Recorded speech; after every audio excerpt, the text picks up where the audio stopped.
Assalamualaikum warahmatullahi wabarakatuh. Bertemu kembali dengan saya, Ibu Siti Tienti Wahyuni Nasution, Magister Pemikiran Islam dalam bidang studi Sosiologi di SMA Islam An-Nizam, Medan.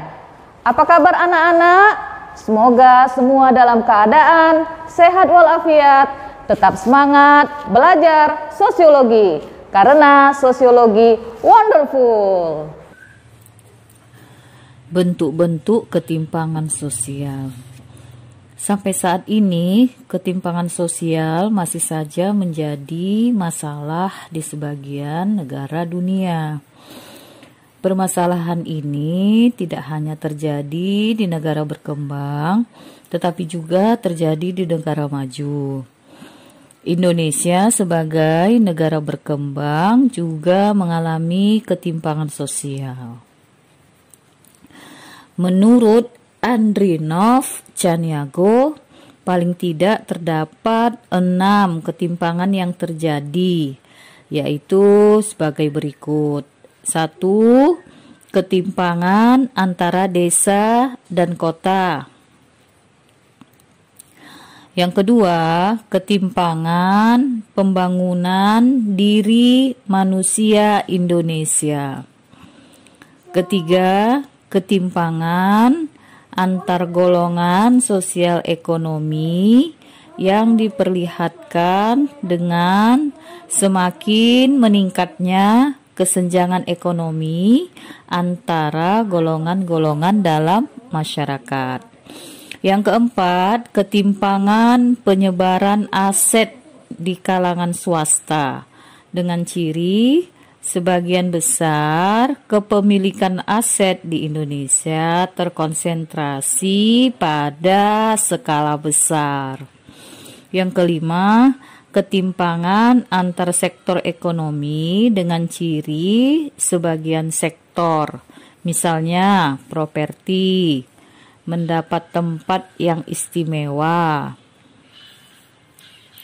Yang keenam, ketimpangan antar wilayah dan subwilayah dengan ciri konsentrasi ekonomi terpusat pada wilayah perkotaan, terutama ibu kota, sehingga daerah hanya mendapatkan konsentrasi ekonomi yang sangat kecil.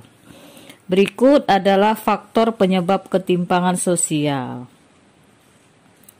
Yang pertama, faktor struktural.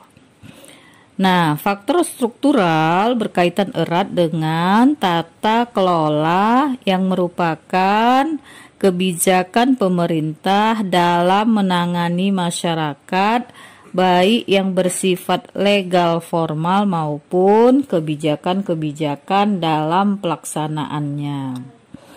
Faktor struktural dapat kita ibaratkan sebagai jaringan listrik yang berfungsi sebagai penyalur energi yang memberi aset kepada masyarakat agar energinya dapat dioptimalkan untuk pembangunan diri dan bangsa. Nah, anak-anak yang baik, Indonesia menganut paham demokrasi sehingga aturan-aturan yang ada harus diperuntukkan bagi kepentingan rakyat, dan hal ini berarti kepentingan rakyatlah yang harus diutamakan. Kurangnya aset informasi tentang berbagai kebijakan pemerintah baik pusat maupun daerah juga dapat mengakibatkan tidak berjalannya upaya pemerintah dalam melaksanakan pembangunan dan memeratakan hasil pembangunan.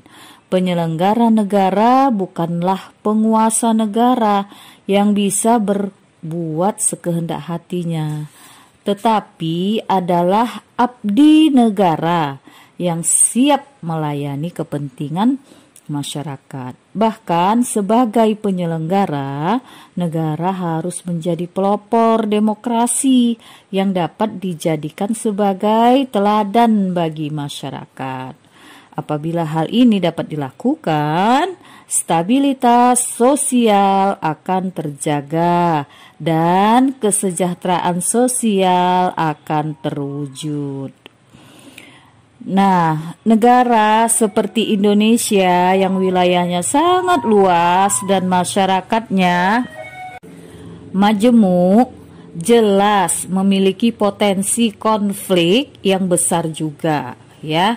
Jadi potensi konflik di wilayah dengan masyarakat yang majemuk itu pasti besar. Namun apabila dikelola dengan baik oleh pemerintah dan masyarakat, potensi konflik dapat menjadi sumber dinamika untuk mempercepat pembangunan. Oleh karena itu, penyelenggara negara atau pemerintah harus mampu menjadi dinamisator, mediator, dan katalisator hubungan sehingga kebijakan pemerintah dapat identik dengan keinginan masyarakat. Nah, apa yang dimaksud dengan dinamisator, mediator, dan katalisator? Ayo kita dengarkan bersama. Yang pertama, sebagai dinamisator. Di sini pemerintah berkewajiban menumbuh kembangkan simpati para penyelenggara negara terhadap masyarakat dan pula simpati masyarakat terhadap pemerintah. Berikut, pemerintah sebagai mediator. Apa maksudnya? Maksudnya adalah pemerintah harus mampu berlaku adil dalam menyelesaikan masalah di masyarakat dan memiliki wawasan kebangsaan yang kuat. Ini juga berarti kepentingan pribadi atau golongan tidak boleh diutamakan. Kepentingan bangsa dan negara harus dijadikan prioritas utama. Nah, yang ketiga, pemerintah sebagai katalisator. Nah, di sini pemerintah harus mampu mengarahkan diri sebagai pengatur dan pengendali permasalahan yang muncul dari kebijakan yang dikeluarkannya. Fungsi pemerintah sebagai katalisator menyangkut hal manajemen kebijakan, regulasi, penjaminan keadilan, pencegahan diskriminasi atau eksploitasi, serta penjaminan kesinambungan dan stabilitas pelayanan. Pelaksanaan kebijakan tidak harus dikerjakan sendiri oleh pemerintah, tetapi dapat bekerja sama atau diserahkan pada swasta agar potensi swasta dapat berkembang dan berkontribusi dalam pembangunan. Hal ini karena pembangunan adalah tanggung jawab bersama antara pemerintah dan masyarakat termasuk pihak swasta. Nah, yang menjadi faktor penyebab ketimpangan sosial yang kedua adalah faktor kultural. Faktor kultural atau budaya masyarakat dapat kita ibaratkan sebagai tenaga listrik atau energi penggerak kehidupan masyarakat. Hal ini berkaitan dengan sifat atau karakter masyarakat dalam melaksanakan kehidupannya. Apakah ia malas atau rajin, ulet atau mudah menyerah, jujur atau menghalalkan berbagai cara, suka berkompetisi atau menerima apa adanya, dan seterusnya. Kultur atau budaya masyarakat berkaitan dengan nilai-nilai yang dianut oleh suatu masyarakat. Nah, contohnya ya, masyarakat yang tidak memiliki orientasi ke depan dan sudah merasa cukup dengan apa yang dimilikinya.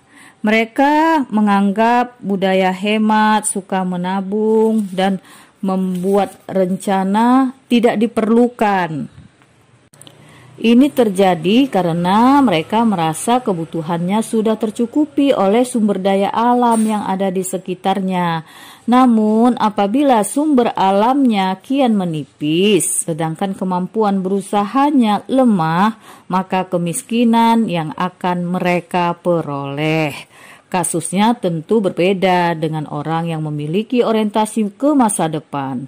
Bagi mereka segala sesuatunya direncanakan, suka berinvestasi, baik ilmu maupun materi, sehingga mereka mampu mengembangkan potensi hidupnya agar sukses.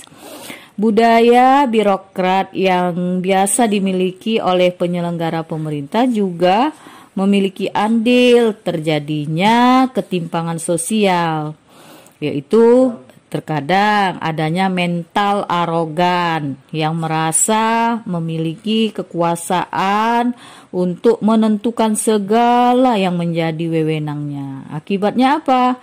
Akibatnya ada yang cenderung berperilaku sewenang-wenang tanpa menyadari bahwa kekuasaan yang dimiliki merupakan amanat dari rakyat dalam rangka melayani masyarakat. Oleh karena itu, faktor budaya sangatlah penting dibenahi untuk dapat menumbuh kembangkan nilai-nilai produktif dalam mengatasi ketimpangan sosial agar tercipta keadilan sosial. Demikian pembelajaran hari ini. Sampai jumpa di video pembelajaran berikutnya. Jangan lupa like, comment, and share video ini. SMA Islam An-Nizam, unggul, cerdas, Islami. Assalamualaikum warahmatullahi wabarakatuh.